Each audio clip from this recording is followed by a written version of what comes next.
Good evening and welcome to East Brandywine Township's Board of Supervisors regular session for Thursday, June 20th, 2019.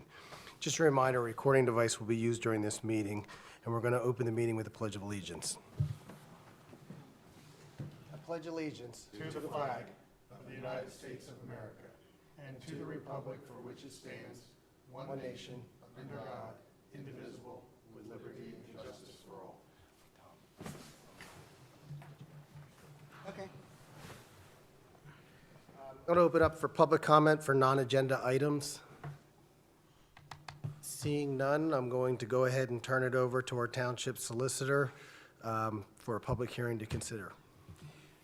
Thank you, Mr. Chairman. This is a public hearing to consider a proposed ordinance which amends Chapter 399 of the Township Code, which is the Township zoning ordinance. This ordinance amends certain sections of the ordinance applicable to wireless facilities, specifically small wireless facilities. Recently, there was a declaratory ruling by the Federal Communications Commission that affected local municipalities' ability to control small wireless facilities. Some people call these mini cell towers that are most times attached to existing utility poles. So that's the purpose of this amendment. I have 5 exhibits that'll be made part of the record. B1 is a letter from the Chester County Planning Commission, their review of the ordinance. B2 is a copy of the minutes of the Township Planning Commission dated May 1st, 2019. 3 is a proof of publication of the notice of this hearing. B4 is an email to the Chester County Law Library enclosing a copy of the proposed ordinance. And finally, B5 is an email to the Daily Local News enclosing a copy of the proposed ordinance. With that, Mr. Chairman, unless there are some questions from the board, you can open it up for comment from the public if there is any. And is there any comment from the public or questions? If not, it would be appropriate to entertain a motion to enact the proposed ordinance. I'll make a motion we enact ordinance 04 of 2019. I'll second. All in favor? Aye. Okay, we're going to go to minutes of previous meetings, Board of Supervisors, June 6, 2019. Make a motion that they be approved as submitted. I'll second. All in favor? Aye. Aye. Treasurer's report. Thank you. The bank account balances as of June 20th, 2019 are as follows. General fund checking, $2,276,865.84. General fund investment, $920,218.43. State fund bank accounts, $367,453.30. Referendum open space, $2,659,881.92. Open space, $793,012.98. Traffic impact, $1,630,569.76. And there are a total of 128 checks in need of approval for the general fund, 1 for the Public Works Capital Reserve Fund, 2 for the Police Capital Reserve Fund, 4 for the State Fund, 1 for the Open Space Referendum Fund, and 5 for the Open Space Fund. Thank you. Thank you. Let's take a minute to go over the finances and see if they are in order.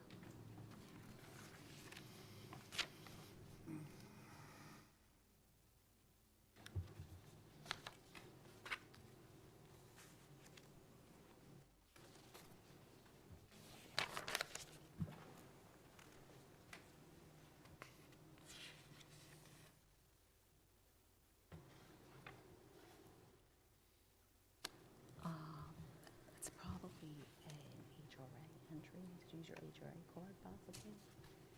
Or it's payroll related. Lisa would have entered that.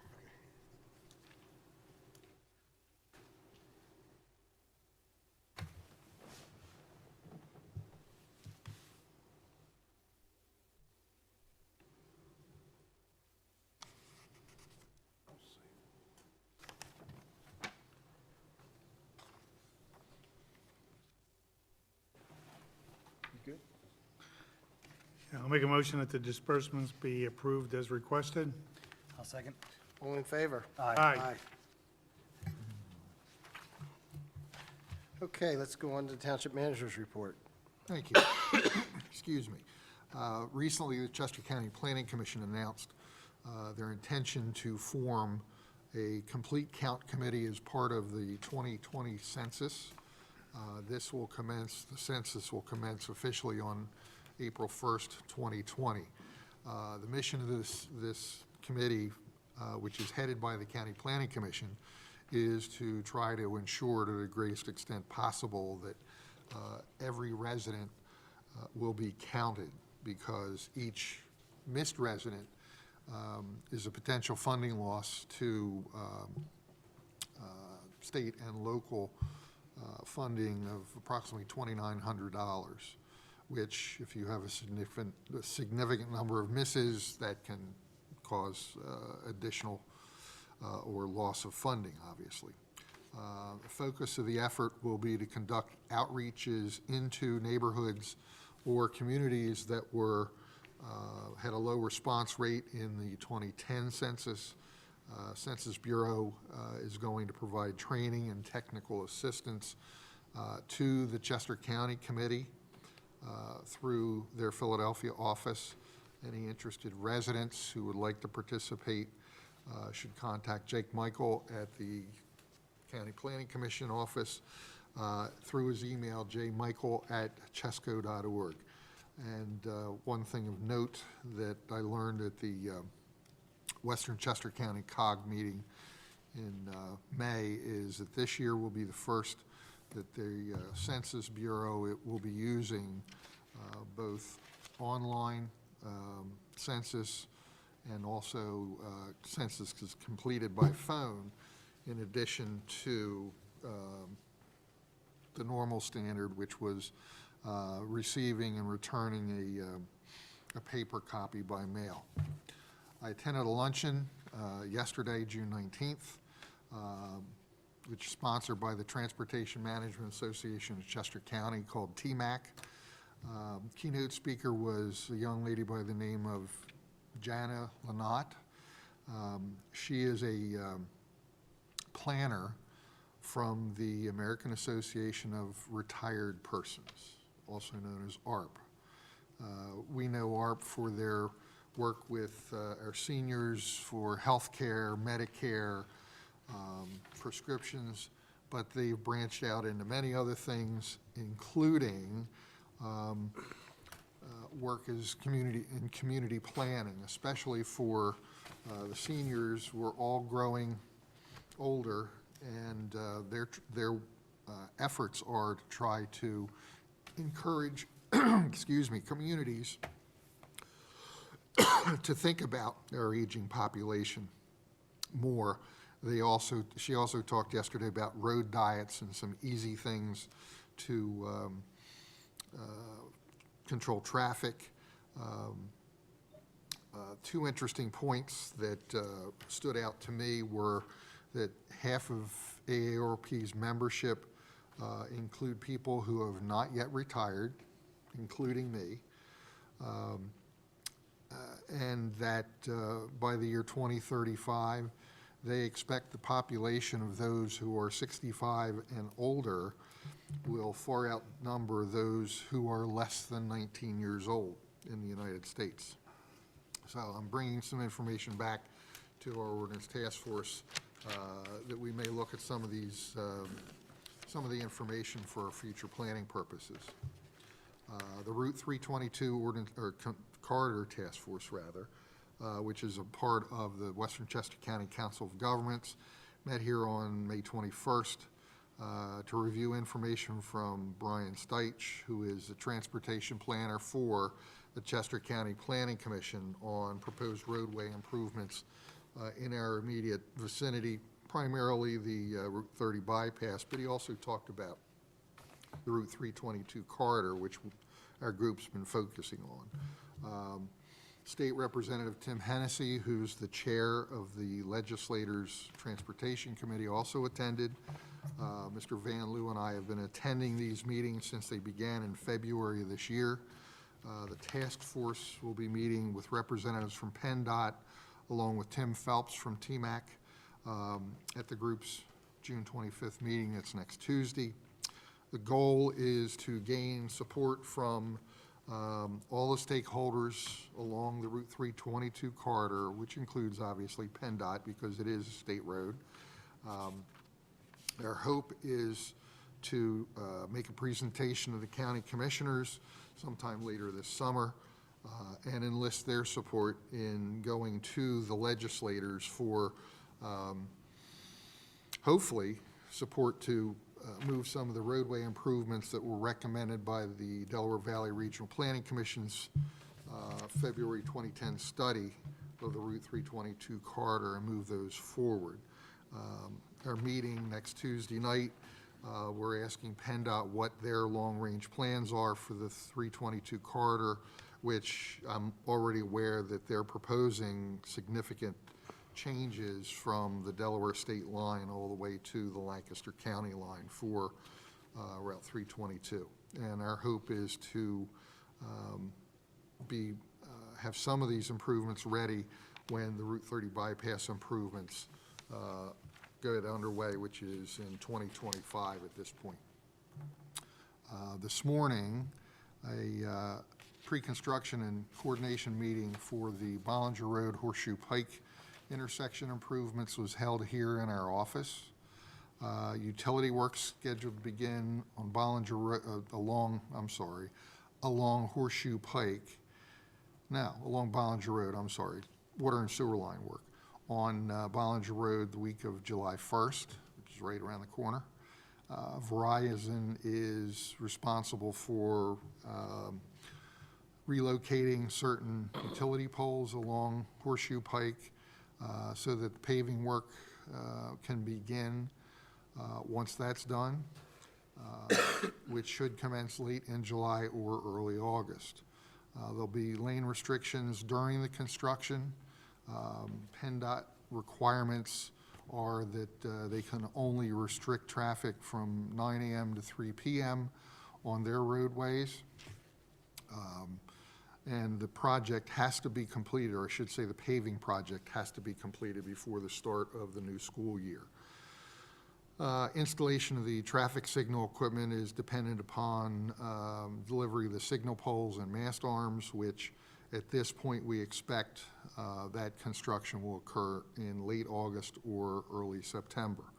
One item that was discussed this morning, which I did provide to the board this afternoon, was a request by Schlock, who is Maple View's site contractor, for night work for boring of the water main and sewer mains under Horseshoe Pike when traffic is greatly reduced.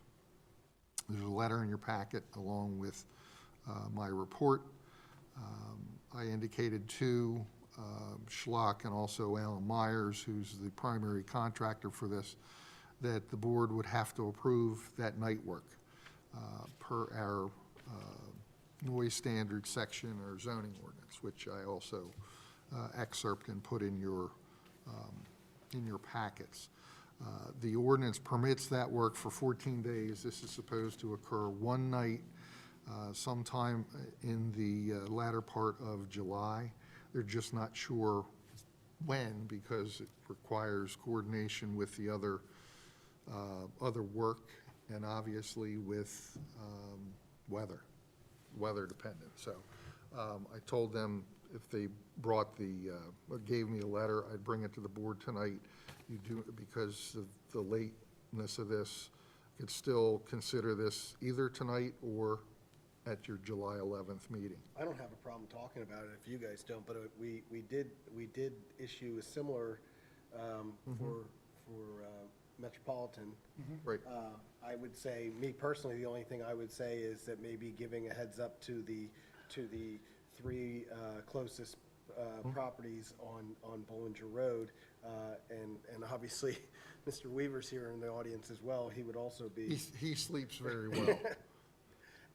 I would say that would be my only request, is to send out. I already mentioned that to them, that if they were going to do night work, we'd want them to notify the immediately surrounding residents. What's your guys' take? What's all going under the road? They're boring for water main crossing from the south side of 322 across to the Maple View project. And then there'll be 2 sewer lines, one gravity main going to the Applecross plant. And then there's a force main that will come up from East Reesville Road and cross the road in the same trench. Well, it's not a trench. They're actually boring underneath the road.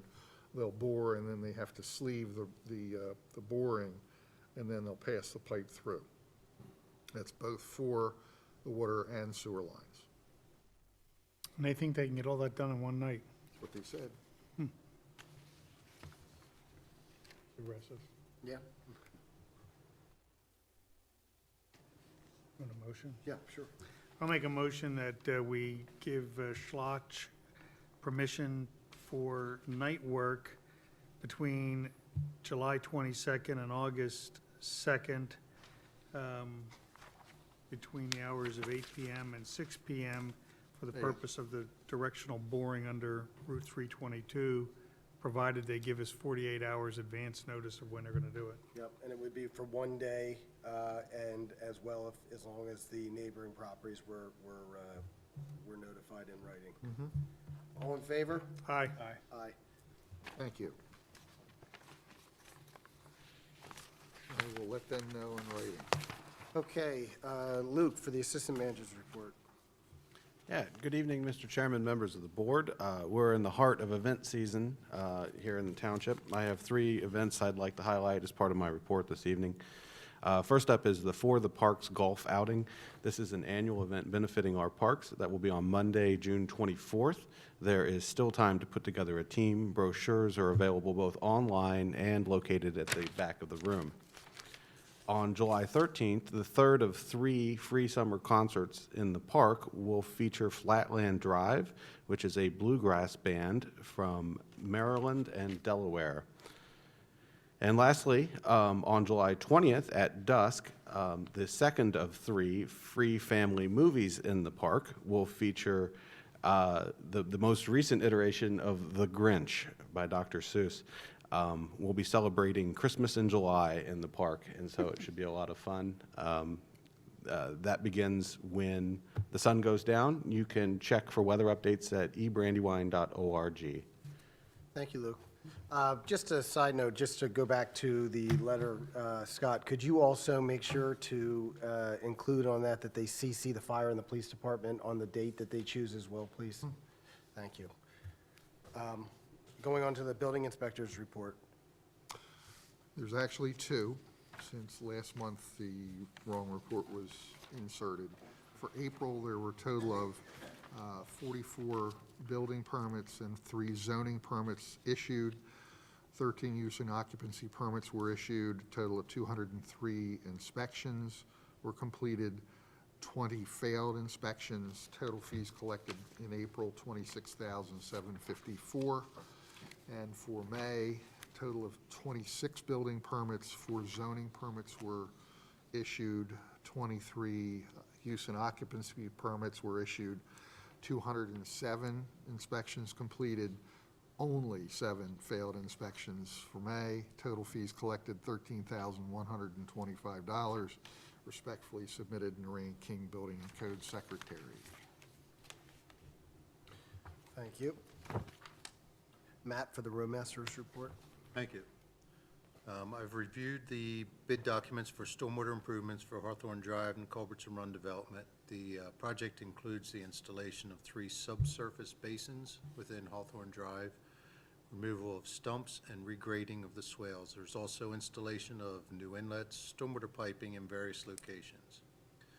We expect the final bid documents to be available soon, and they will be posted on PennBid and advertised in the Daily Local News.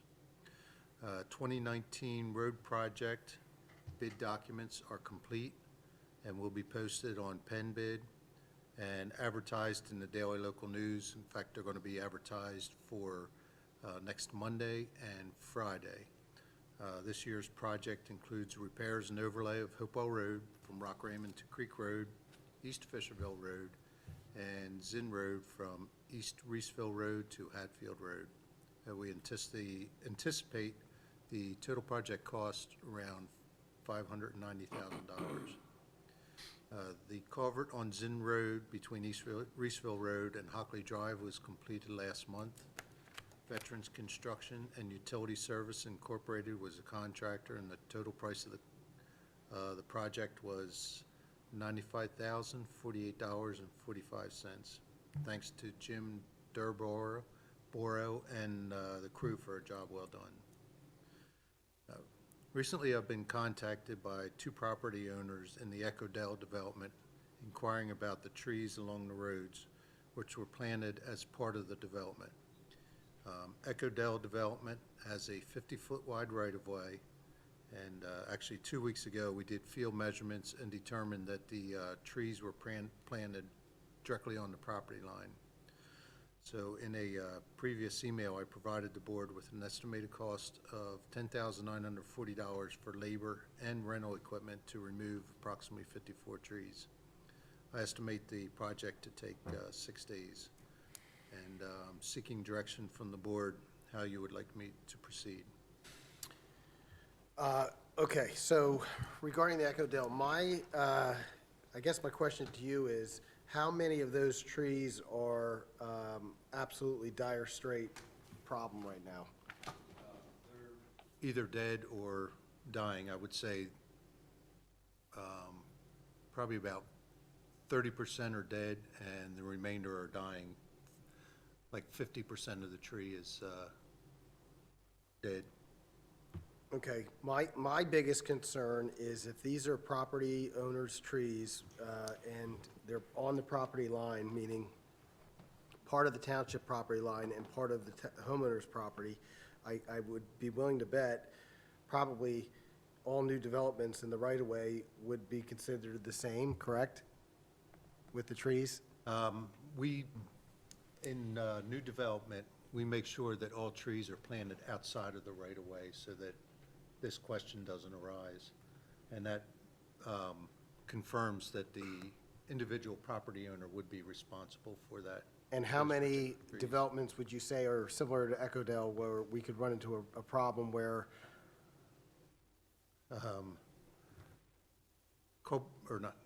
Cross Keys development, the trees are pretty close to the property line, so I imagine some of them probably are. And what's the other development? Tunbridge, they're pretty much, I believe they're pretty much located outside of the property.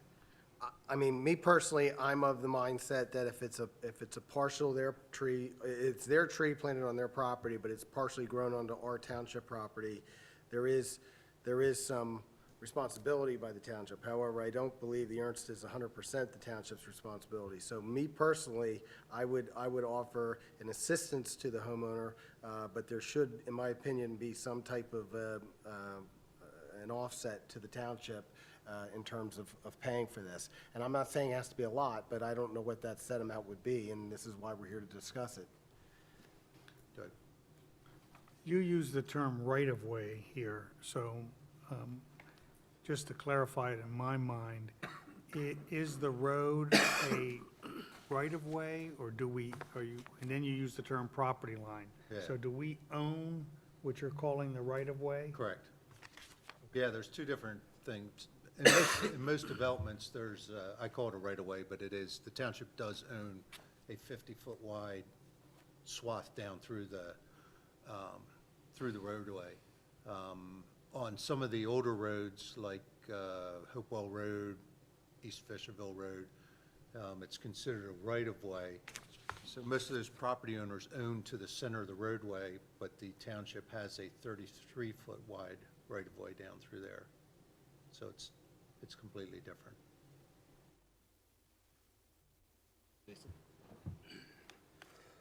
I think that, I don't think the township should be involved with the removal of the trees if any part of the tree is on private property. However, I feel that places such as with our landscaping designs, when we give breaks like Hillendale or the Carlino project or whoever, without planting all the trees, we should be able to do something for residents to be able to use some of those trees and give them to them to plant them. Do it like the reverse. I just think that we shouldn't be going around cutting trees. I don't believe that the public works should be going around cutting trees down. I feel that maybe the homeowner would remove them themselves. We could help out with supplying them with something to plant back in there with some of these developments, that the landscaping requirements would be too significant for for them to, what would it be, negatively affect the property. So we could collect some of those trees and pass them along to the homeowners. Matt, did you, and I apologize if you said this, does Echodale have an HOA? They do not. And maybe Tom can I'm sorry. comment on this, but I think clearly, if the tree was entirely on the township property, it would be our responsibility.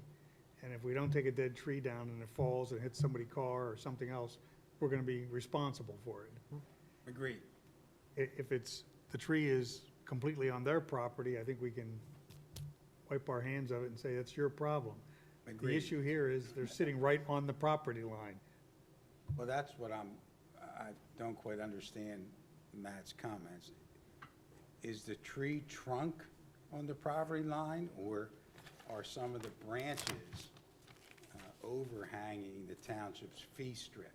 No, literally, the tree trunk has been, I mean, it looked like they strung a line from one to the other, dug a hole, and planted it right there. A lot of the property markers, the old property markers are still visible, and I was even lining those up and, I mean, right straight through the tree. It's,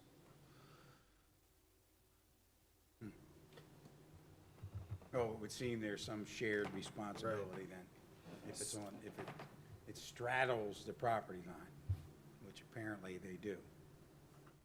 So here's a conundrum. If it's a safety issue, we have responsibility to let the homeowners know it's a safety issue. We clearly can't cut the tree in half and clear our half, but we can. We could try that. We can try to ask the homeowner to share the responsibility with us, and we can go ahead and do this as a joint effort. I think we have to. There's no burden. Yeah, and I just think that we have to start with the low-hanging fruit, the biggest ones that are dying and dead already, and work to the half-dead and so on and so forth. But I think it's gonna take a little bit of time, but that's why, could maybe we reach out to these two people that called and ask them to be the go-between to the neighbors to figure out if they're interested in doing this, or some of them may say, no, I don't want these trees touched. I don't know why, but. My only concern with that approach is that it appears that from Matt's comments here, he's got rental equipment. Once he rents the equipment, it's more economical to do the whole project at one time. If you're gonna be doing it piecemeal, going in and out, then I'm sure this price is gonna go way up. Yeah, I still think we have to give them an opportunity to be notified in writing that. I don't disagree with that at all, and my concern is, I think what we should probably do is notify them all that we've been alerted to this problem, we've analyzed the situation, and here's what it is. It's, if it was all in our property, it would be our responsibility. If it's all on theirs, and it's right in the middle, so we'll split the cost with them. But then what do you do when somebody says, I'm not paying? Right. I guess we'll have to. The other thought came to mind, and maybe Matt can help me with this. I think it's typical that if a tree falls onto the township right away, doesn't the township go out and at least cut that tree to the edge of the right of way? yes, or, And you pile logs on the property or whatever? yeah, that or push it off the side of the road. It all depends on what the situation is. I mean, if we've had severe storms come through before, and we just push everything back off the road just to clear the road.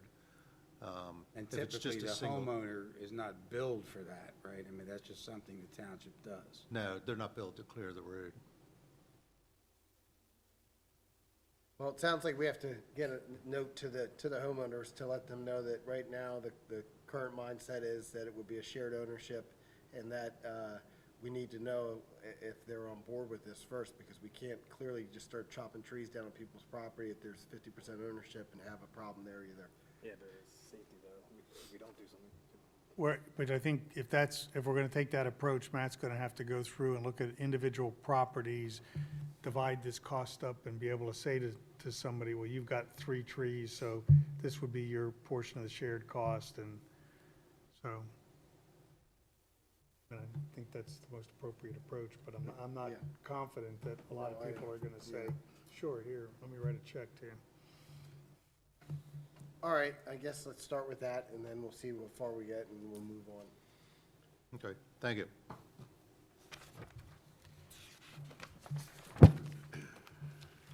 Okay, now we're going to go on to the police department's report.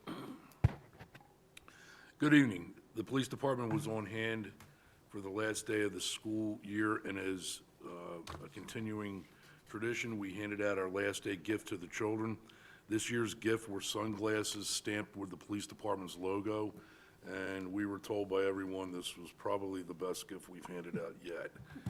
What we didn't anticipate was that they were all going to open them at the same time, so we had a big cleanup job afterwards. As a side note, Principal Dr. Leib has announced her retirement from the school district. She made that announcement earlier last month, and I just wanted to mention publicly how much we are going to miss her, and I want to thank her for all the years she has embraced this police department and the police officers, and for supporting the program that we had put into place over at the school. Dr. Leib has mentioned a number of times that Brandywine Wallace was the envy of the school district, and we could not have continued our efforts over there without her. And we want to thank Dr. Leib and wish her the best of luck in retirement. Another note, this past Tuesday, we had a meet and greet lunch with her and the new incoming principal, Dr. Sean Wright. And Dr. Wright will be taking over, he's taking over the end of this month. And so we had an opportunity to discuss our program with him. He's very supportive, and we're looking forward to a continuing collaboration with the elementary school and all the kids. I went to school with him, by the way, With who? Dr. Wright. Oh, did you? Yeah. Yeah, he was very cool, yeah. Yeah. As you were aware, the police department became accredited in 2016. That accreditation was for a 3-year period, and we are coming up to the end of that period. Last Wednesday, the police department underwent its mock accreditation inspection by the Pennsylvania Law Enforcement Accreditation Commission assessors. The mock inspection helps us to prepare for the final inspection. The team of 3 assessors were here for the entire day reviewing all aspects of our operations, which includes our policies, procedures, building, and our vehicles. I'm glad to report that we came away with only a few corrections and recommendations needed.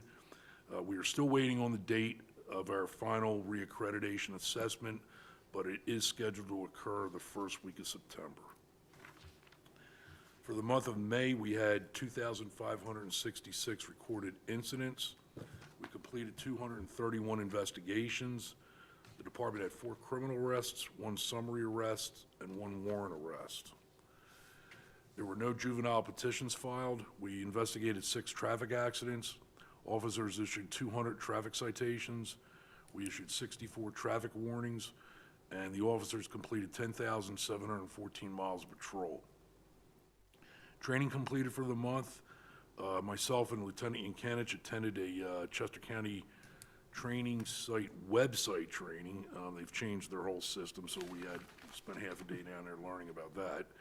And Sergeant Jim Ferraro and Officer Kyle Harnish had a certification on their less lethal instruction, and that is our pepper spray, baton, handcuffing, and taser. I want to take a second on the training, and I just would like to recognize Deputy Fire Chief Joe Edwards and Lieutenant Jeff Yankanich. Over the last month or so, they put together a very unique training program. Part of it is for the police and part of it is for the fire officers. And I attended the training last night on behalf of the police department, along with a couple of the other officers, and we're all going through this. And I just want to thank Joe, because I mentioned to him tonight, I wish the training that we had last night I had had in the police academy, which I won't tell you when I went through that academy, but I really wish I had had it at the beginning, because what they've come up with is 3 things that we can assist the fire company with when we show up at a scene and they arrive on a fire scene or an accident scene. And typically, you know, some of us might be standing around with really nothing to do because everything else is taken care of, but we didn't realize that there are a couple things that we can help them out with that actually saves them a lot of time and lets them address a fire or a rescue or something else regarding an accident more quickly. So we went through the training program last night in regards to getting equipment off the trucks, setting that equipment up, maybe charging the fire hydrant for them and whatnot.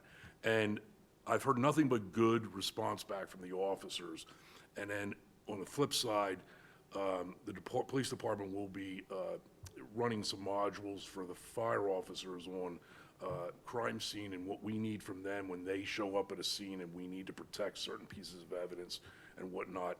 And it was an amazing collaboration between the 2 groups last night, and I'm really excited about it. And I'm gonna I don't know if you had that on your. Okay, so I'll let you talk the rest about it, but I just wanted to thank you for doing that. And I'm looking forward to some more stuff that we can come up with to do, so, thank you. We have 2 pieces of correspondence that we received from Upper Euclid PD and the parents of a runaway. We assisted Upper Euclid PD in the search of a kid, and I think we spent pretty much the whole day looking for the kid last month. So that is a thank you from the department and from that child's parents. And then you have copies of the monthly investigations and copies of the officers' completed activity reports. Thank you. Now we'll roll right over to Deputy Fire Chief for the fire company report. Okay, for the month of May, the fire department responded to 91 total incidents, 32 fire, 59 medical. In East Brandywine Township, there was 8 fire calls, 25 medical. West Brandywine, 9 fire calls, 31 medical. Upper Euclid Township, 1 fire call and 2 medical. A slew of other calls were mixed in throughout different townships. Average amount of personnel responding to fire calls was 13. We used 155.2 gallons of East Brandywine Township fuel.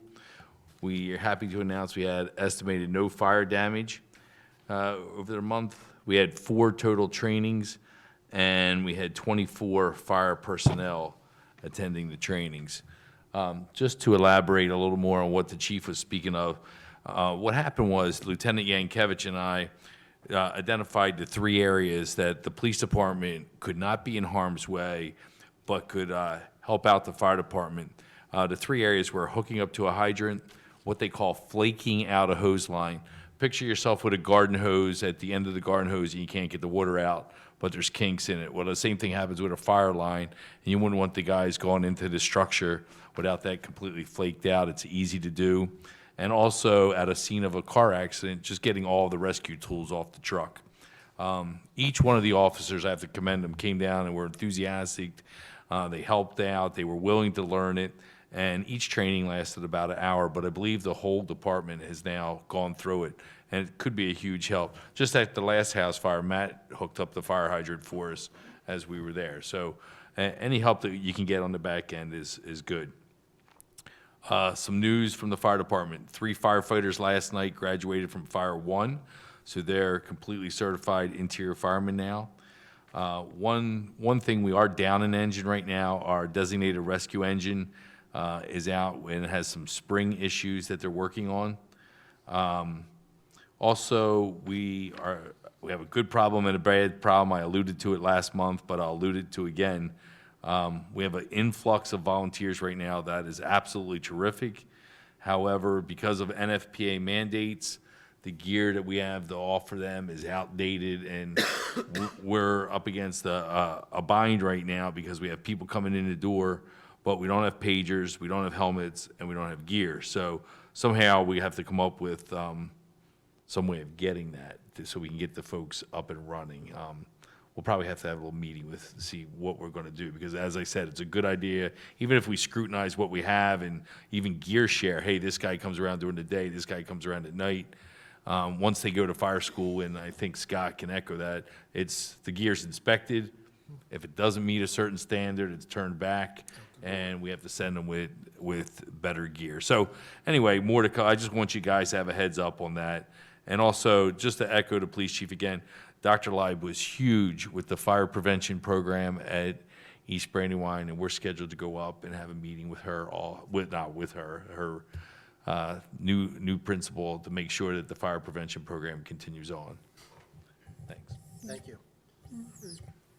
There's no old business, so we're going to go into new business in the estates of Dallin Forge fire hydrants, and we're going to go to Scott.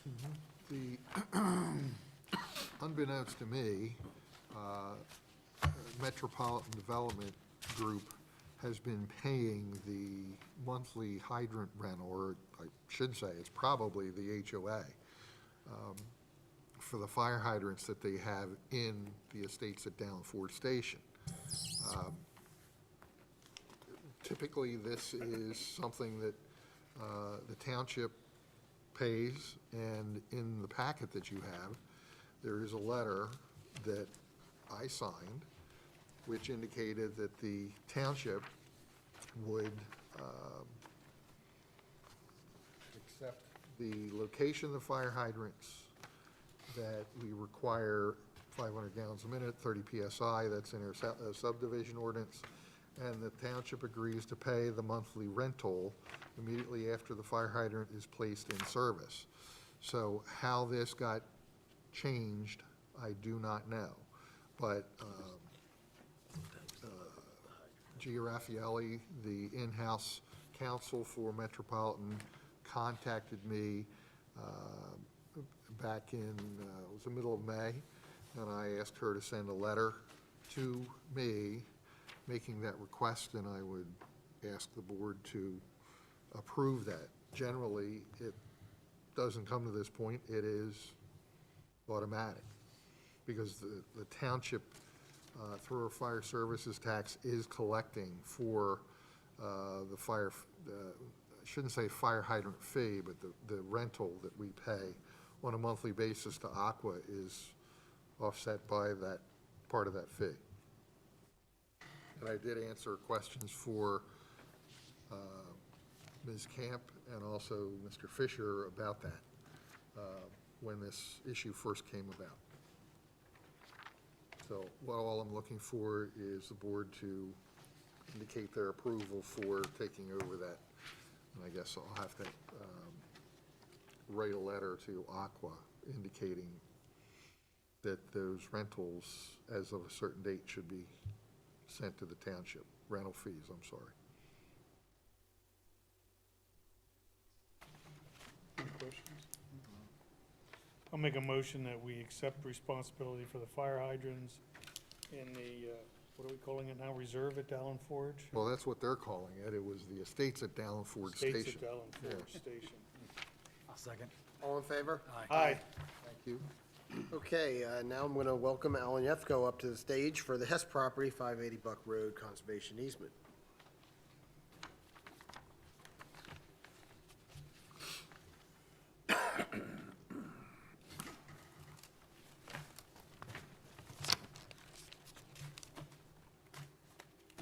So, good evening, members of the board. I'm pleased to represent the Open Space Committee tonight on an exciting proposition for you.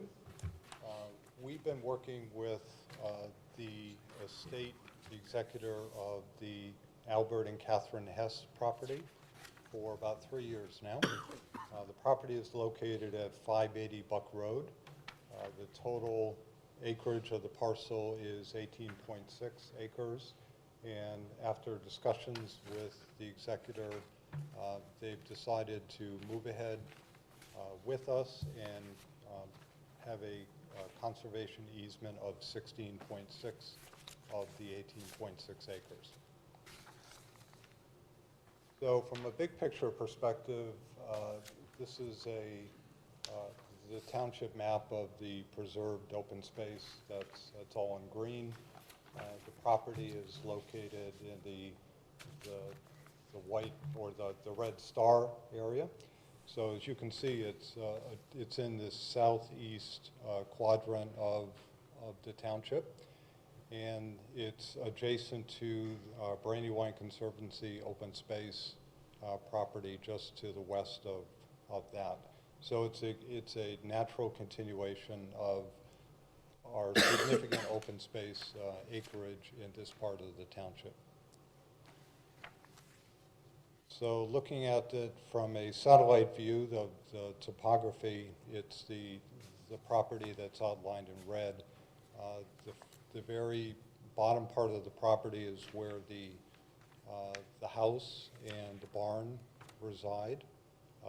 That's where the 2 acres would be carved out away from the conservation easement. The balance of the property, which is really the back section, represents a large portion of that is meadow, and there is some woodland area to the western part of the property.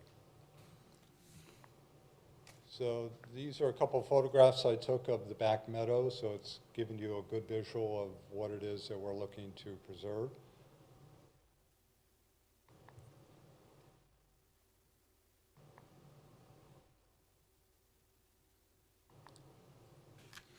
So we've been working with the Natural Lands Trust to be able to conduct the appraisal of the property. We use Boehm and Associates from Exton, PA to perform the appraisal. That came back just a few weeks ago. The highest and best use value of the property, and this is exclusive of any of the dwellings, it's just the land value, came in at $514,600. The value after the conservation easement is applied is $282,200, which means that the net value, maximum value of the conservation easement is $232,400, which is an average of $14,000 an acre for the 16.6 acres. Just today, we received the estimates from Natural Lands Trust for their transaction costs, which includes their professional services, legal fees, survey fees, and also part of it is a $12,000 escrow fee. We would be turning over the easement to them, and that $12,000 covers their annual inspection of the site to make sure that the conservation, all conditions of the conservation easement are being maintained by the then current landowner. So the total cost of the open space fund that we're requesting at this point is $267,500. Based on the treasurer's report today, that represents approximately 10% of our current open space balance. And the good news is that Natural Lands Trust has done a search of potential grant money that could be, we could do an application for that would defray the cost. And this property does fall within the county's current Brandywine Headwaters area program, and that would have a maximum of $2,000 per acre or $33,200. So if we were able to get that grant, then the net price to the township would be $244,300. Great mental math. The application for the grant would happen after closing, so we would use our funds to cover the full $267,500, and then the grant funds, if successful, would come back against to be reapplied to the fund at a later time. So that's our recommendation. Any questions? I have none. I attend the open space meeting, so. And I think it's important for people to understand that that's what the fund is for. And you guys are the volunteers who run the open space project and find the best uses for that money. So put a lot of work into this one too, so. Okay, do we have a motion? I'll make a motion that we authorize the purchase of a open space easement on the, we're calling it the Hess property, is that Yes. 580 Buck Road for 16 acres, total cost from the open space fund to be $267,500. Yes. All in favor? Was it seconded? It just wasn't loud. All in favor? Aye. Thank you. Gentlemen? Thank you. Okay, take care. Okay, now we're going to go to the permission to advertise Luke for the community park. Oops, got the wrong camera active. You're out of practice. Yeah, I gotta multitask when I'm doing this. I have to say, I had anticipated having the complete bid specs in front of you this evening for a package to advertise. This would be the general contractor who would construct the bathroom in Phase 1 of the community park, for which we received DCNR funding. Unfortunately, and I'll take the fall for this, I was late in getting the necessary materials for Nate Klein, our engineer, to prepare the bid to him, so that is not done. I'd give the board two options here. We have an existing RFP out, and that's for the trail construction. And if you'll remember, at your regular session in May, you voted to advertise that without having seen it. Is this a document that you would prefer to see before authorizing staff to advertise, or is this the sort of thing that you feel is routine? I apologize for not having a document before you this evening. I have one question. The existing bathroom facility, that setup is just basically a tank underneath, and there is a well? Yes, it has a well, and it's a community on-lot system. Okay. So it's not been determined whether or not it has the capacity to take the flow from the second bathroom, or if the second bathroom will need its own community on-lot. Because where's the public sewage around there? Is it in Keller yet? or Public what? sewer is close. It goes to Kristen Circle, just south of there. I was just gonna say, because if we could just do 1 2-inch force main for the far one, and, with a duplex system, and then bore the water line over there, but there's not really set up for that yet. Yeah. So that's all, I was curious about the timing. Okay, yeah, I don't think it is, I don't have a feasibility in front of me, obviously, but I don't think it's outlandish to think that this could be served by public. It's not too far to go. I'm okay with it. Would you be able to follow the trail and go into Hopewell Village? Oh, and the existing fee simple Yeah. acquisition we purchased? Yeah, probably on that cul-de-sac yes, there is actually the end of two Ferndale. manholes right there. Yeah, you wouldn't even need additional easement to I just connect don't know those whether dots. you could get gravity that far, but It'd have to be a grinder pump. anyway. I'm comfortable with them putting out a bid package. Yeah, I'm okay with it as well. So, I'll make a motion that we permit the advertising of the bid package for the new facilities in the community park. and I'll second. All in favor? Aye. Thank you. Okay, right back to you. Yeah, I'll keep the camera pointed this direction, that way I don't have to push any buttons. The Trails Committee is pleased to announce that they have a candidate interested in the position that was vacated recently by Ian Plain when he moved south. The applicant is Leslie Herr. She is a resident on Sills Lane. She's attended 2 meetings, and I believe the Trails Committee has been pleased with the sort of contribution she could make. I don't know how related it is to the work of the Trails Committee, but the most impressive part of her resume, for me at least, is she is the, RGIS. actually, yeah, she's actually also a group commander of the Civil Air Patrol. So should U-boats attack our trails, I suppose that might be handy, but it is impressive nonetheless. It could happen. Really? And I'll mention that the chairman of the Trails Committee is present if you're inclined to ask questions. I'll make a motion, we appoint Leslie Herr to the Trails Committee. All in favor? Aye. Aye. Okay, now we're going to go on to a discussion for the Business Development Group, which was brought up by Mr. Dennis Whiteley well, actually, it was brought up by him twice, the most recent, a month or two ago.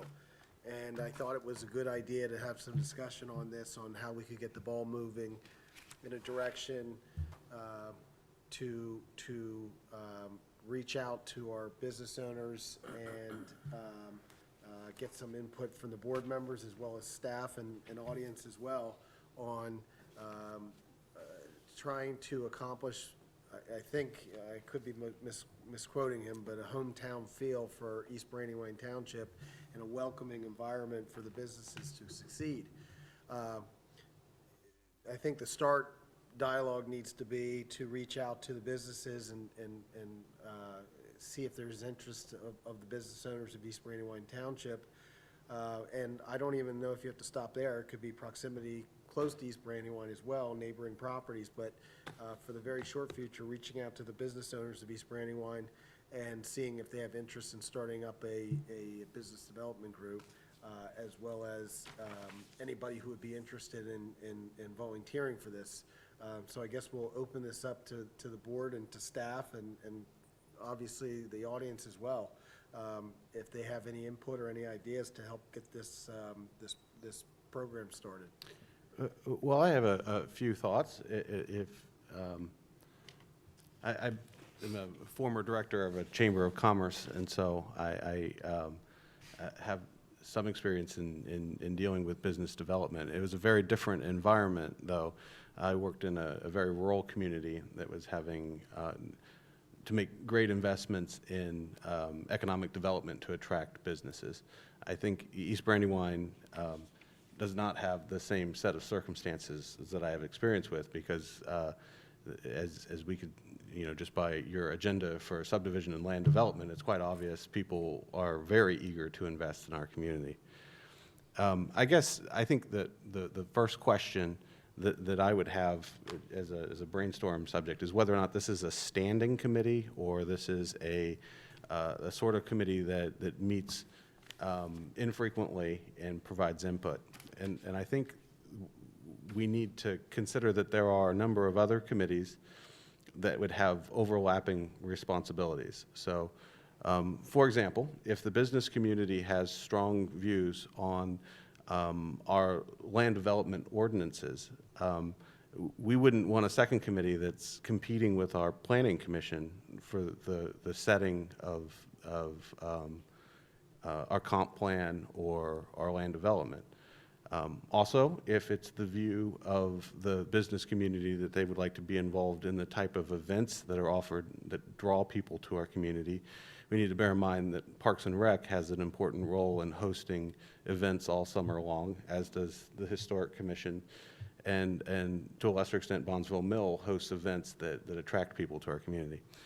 There is one area that a business community may be involved in where there is a complete vacuum, and that is, as I mentioned, economic development, the marketing of potential developable parcels in our property to business owners. So I don't know if that kind of frames the conversation, but I think the first question is this an occasional survey of business ownerships? Is this a standing committee, and what are they tasked with doing?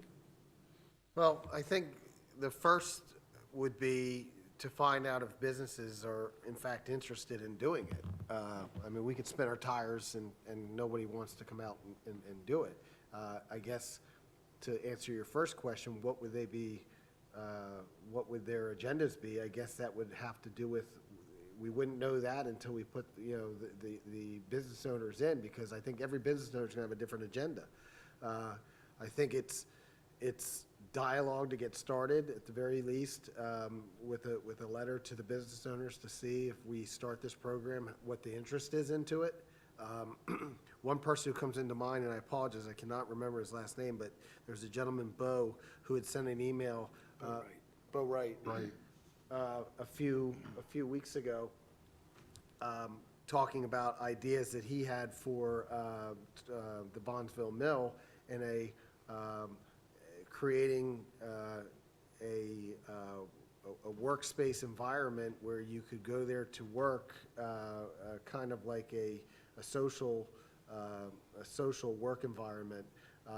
But his concept, whether it's right or wrong for that location, shows me that he's thinking outside the box. So he's somebody that right off the top of my head comes to an interest to maybe see if he has any interest in this program as well. But anybody else? I'm in favor of setting up the group. I think you're correct that a lot of it's going to depend. I wouldn't want to specify what the agenda is going to be, because we might have some ideas, they might have different ideas. But I also think that I looked at this list, and I think that there are a lot of business people in the community that aren't going to show up on this list that we may not even be aware of. You either work out of their house or maybe work somewhere else, but live in this area and may have good ideas. So I think what the approach should be is that we say we want to set up the committee, and we put an article in the next mile marker and say, anybody who's interested in being on the committee, let us know, and then we'll see what kind of response we get. Yeah, I think that's great. Great idea. So when is our to print, so to speak, for, what is it? 7/14, Well, so we're talking about the newsletter? Yeah. Yeah, the editor has a deadline to submit articles of mid-July. Okay. I believe that's the date you're My thought referencing. process would be if we get it in there first and then reach out to the businesses shortly thereafter, that this could be certainly something that's started by the fall. If we start now in July and possibly August or September, getting it out to the business owners, and set up maybe the first meeting then.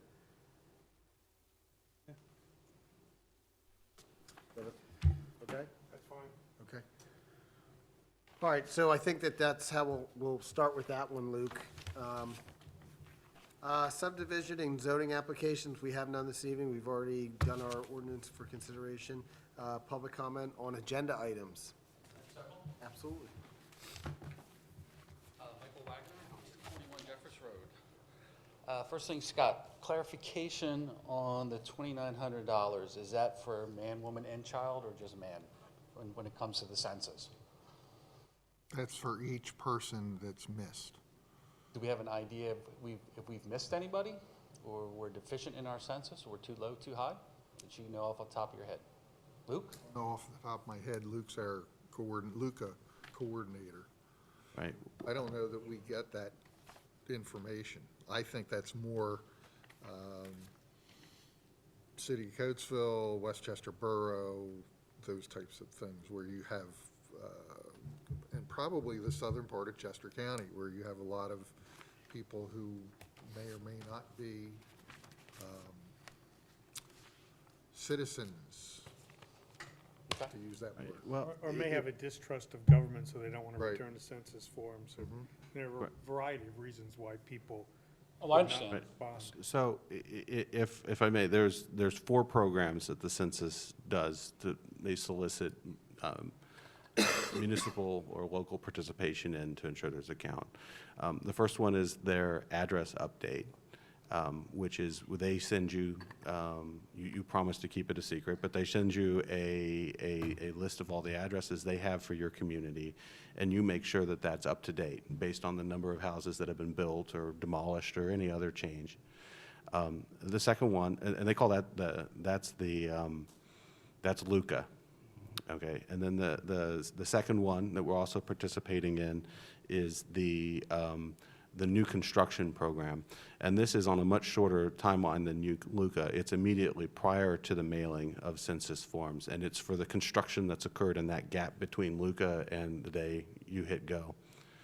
And then Scott outlined the county participating in the sort of thing that the census encouraged, which is an information campaign, so that you can get information to your residents about the census and encourage their participation.